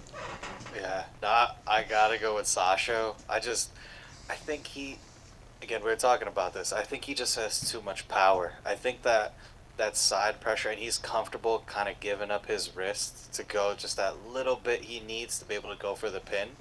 And again, nothing against David. The guy's just been winning constantly. Like, no one can beat this man. Like, we're literally trying to throw everything in the kitchen sink. So, concept of being kicked out of your own weight class. Yeah, literally. Yeah, talk about like someone that can't compete with people his own size anymore. So, yeah, but I think that's the argument too. He had to go up to finally somebody to like compete with him, and yeah, I don't know, man. That's I think Sasha's gonna show him like, nah, man, you're pulling with the big boys now. Like, we'll show you what it's about. You know, kind of like I think it's a similar situation like Petrenko, not Petrenko. Prudnik. Prudnik is coming in like, nah, dude, I'm gonna show you. Like, you came up with a weight class. Stay back and fight the little people. Go back where you belong. Yeah, exactly. I don't disagree. I think Sasha has a lot of power. But I just think that David has too much hand control. I don't think it's... I don't think David's going to top roll. I think it's going to be a hook fight. They're both going to go inside. They might go to the strap, but even then, I'm not 100% sure. But I do have to give this one to David. I think David's going to just... He's so intelligent in the hook. He's so smart about positioning and how to grip up and how to, like, to get his wrist fully connected into the hook that I just don't think that Sasha's going to have... he's going to really test Sasha's ability, because it's going to be Sasha having to pin David. And David's going to put himself in a position where it's going to be almost impossible to pin him. Because he's going to put him right into his sticking point, and he's just going to lock it in, and then he's going to work. Just like David always does. I do think it's going to be very similar to any of the matches that David has. It's going to go the distance, and he's going to lose a round. Definitely. But I do have him coming out. I do think he's going to keep the belt. Interesting. Yeah, it's a tough one. I agree with what Will said in terms of percentages. I think, David has a little bit of the edge. But yeah, no, I agree. I agree. It's one of those situations where it's like, it's tough to bet against the dude that's constantly winning, Yeah. But we also can't cut power out because, Todd wins a crap ton of matches, and I feel like he's just a dude who brute forces everything. Mm-hmm. So, match of the night, I don't know. Match of the night, I think it's going to be the previous match. But the big one, the main event, Artem Morozov versus Vitaly Liletin. It's right-handed, not left-handed. They definitely have this one in favor of Vitaly. Yes, I saw that. That was rough. Yeah. This is the one where I really don't know.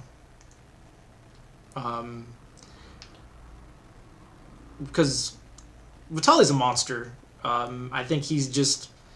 and he's much bigger than he was. He keeps getting bigger, is the best way to put it. He keeps getting bigger and getting stronger.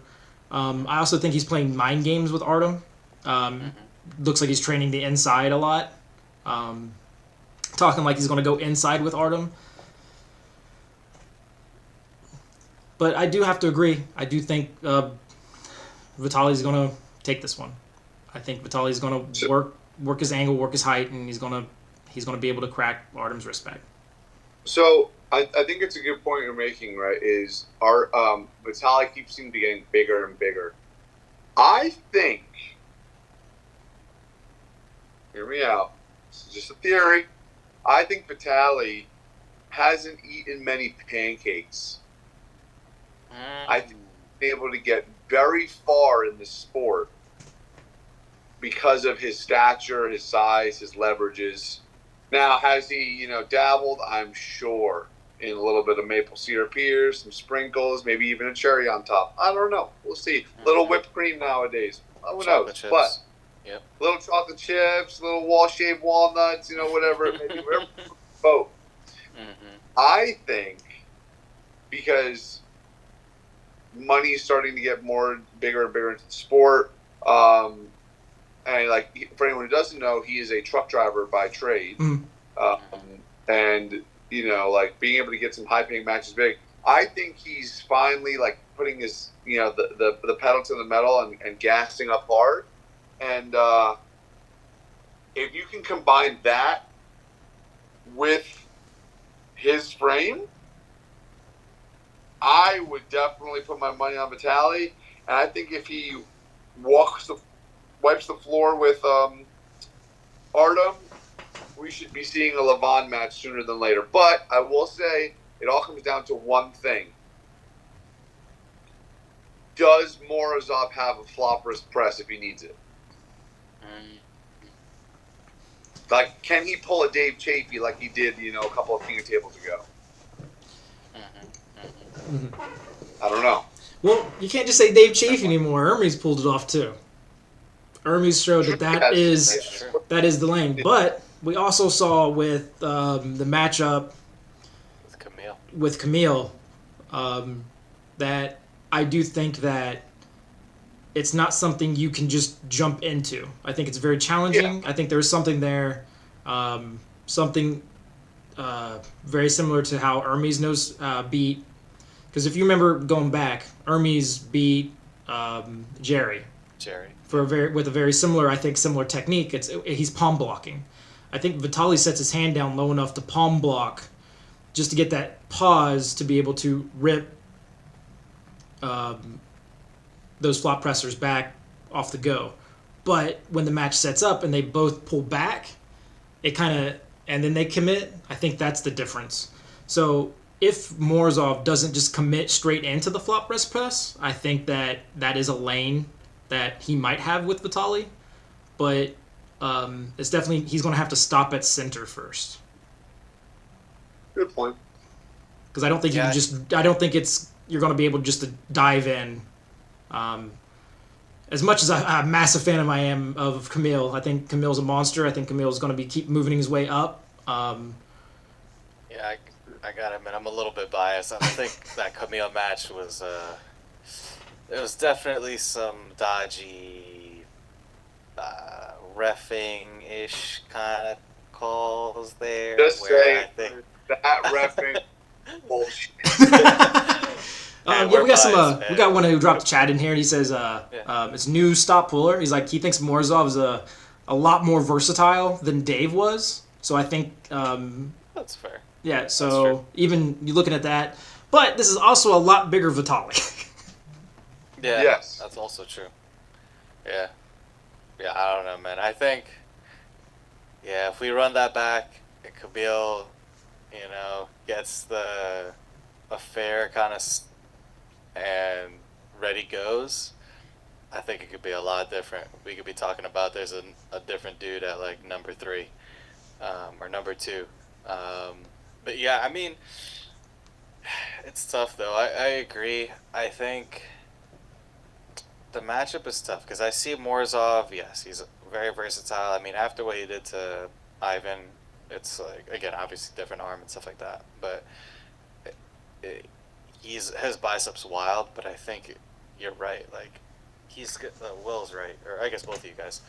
He needs to be comfortable losing his hand because there's no way he's going to be able to contain Vitaly and hold him on his bicep where he's strong. It's his hand is opening up, and he has to kind of work from there. He just has to kind of accept it, But I don't know. The reffing also plays a role there. Does Vitaly get the same reffing, or So.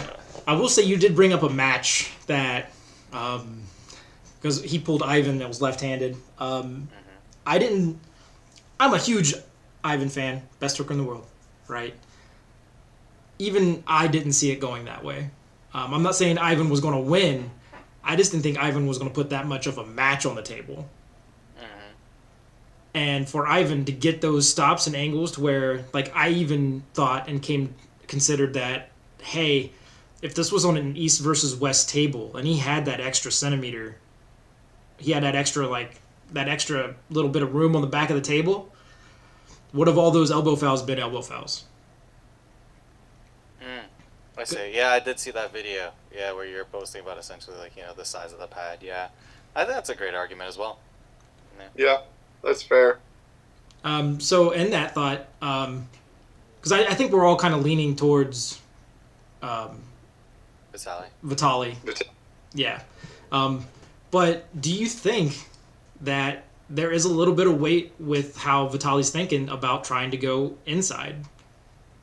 Do you actually think that there might be a round where he actually attempts to commit inside and use a lot of height leverage and more like a high hook?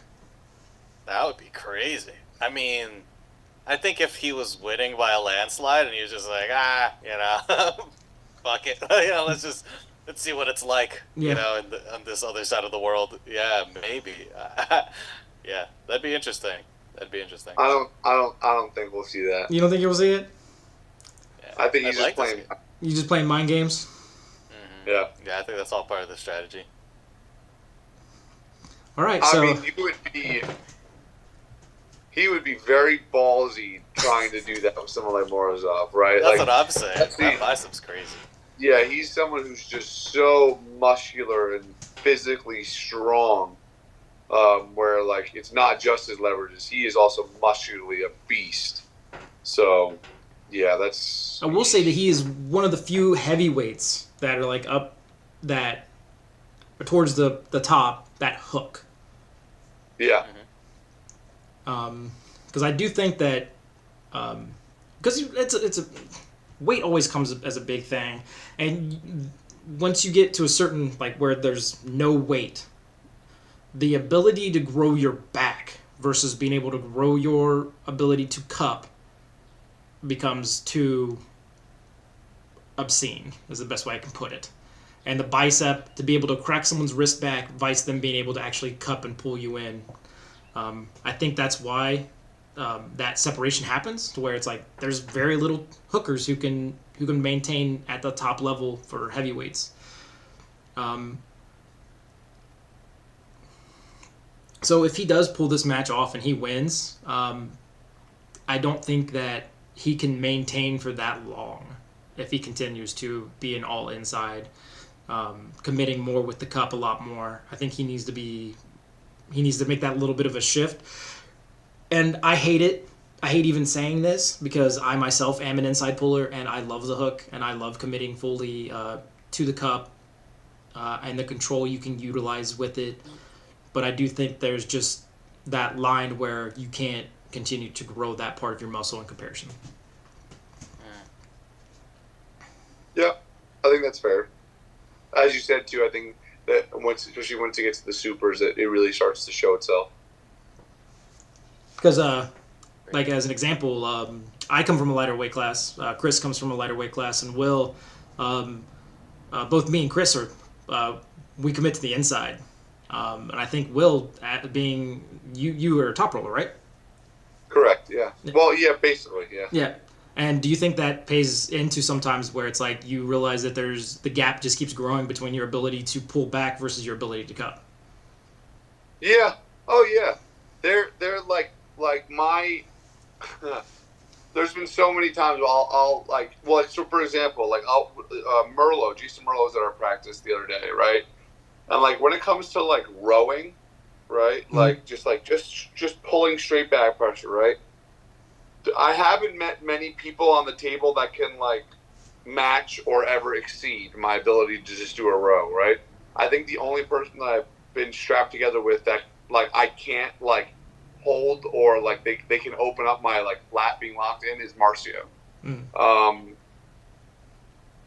But the problem is even if I try, my hand will just open, right? Like there's just your back will always be able to be stronger. It's just a matter of muscle mass, right? Mm. And like, just like we're talking about this like small joint versus this huge connection here, right? It's just you'll never be able to get it strong enough, right? And I think that really shines in the heavier weight classes. Once you cut the weight out of it, you're just able to. Once you start putting there is no weight class, and you're able just to keep growing and growing and growing and growing. That's why I think that gap becomes more profound with the ability of athletes to pull off a full inside cup versus the ability just to pull raw back. I think that. Yeah, exactly. Because you can, right? Like we said, like you can lose your wrist and still pull back. There's so many ways that you can just apply so much back pressure without having to worry about what's going on with your hand. It just keeps growing. It just goes higher and higher and higher and higher. So stay in the lightweight classes, Kris. Yeah, that's my message. I'm trying my best. Last one. Match of the night. Which match do you think is going to be match of the night?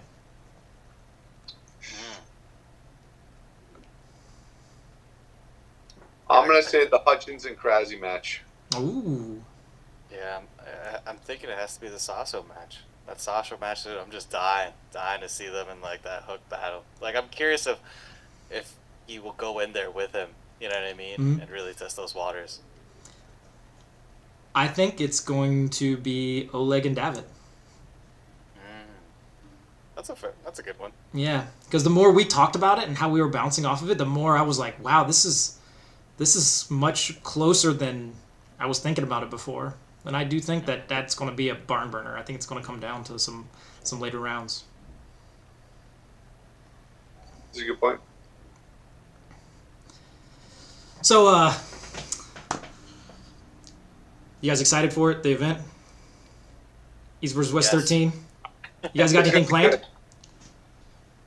Yeah, we don't have a whole watch party like we did last time. Ah. But usually me and Will usually catch it like a few hours later because usually we're working on the weekends too. So we try to stay off all social media. Just pretend like our accounts are deleted.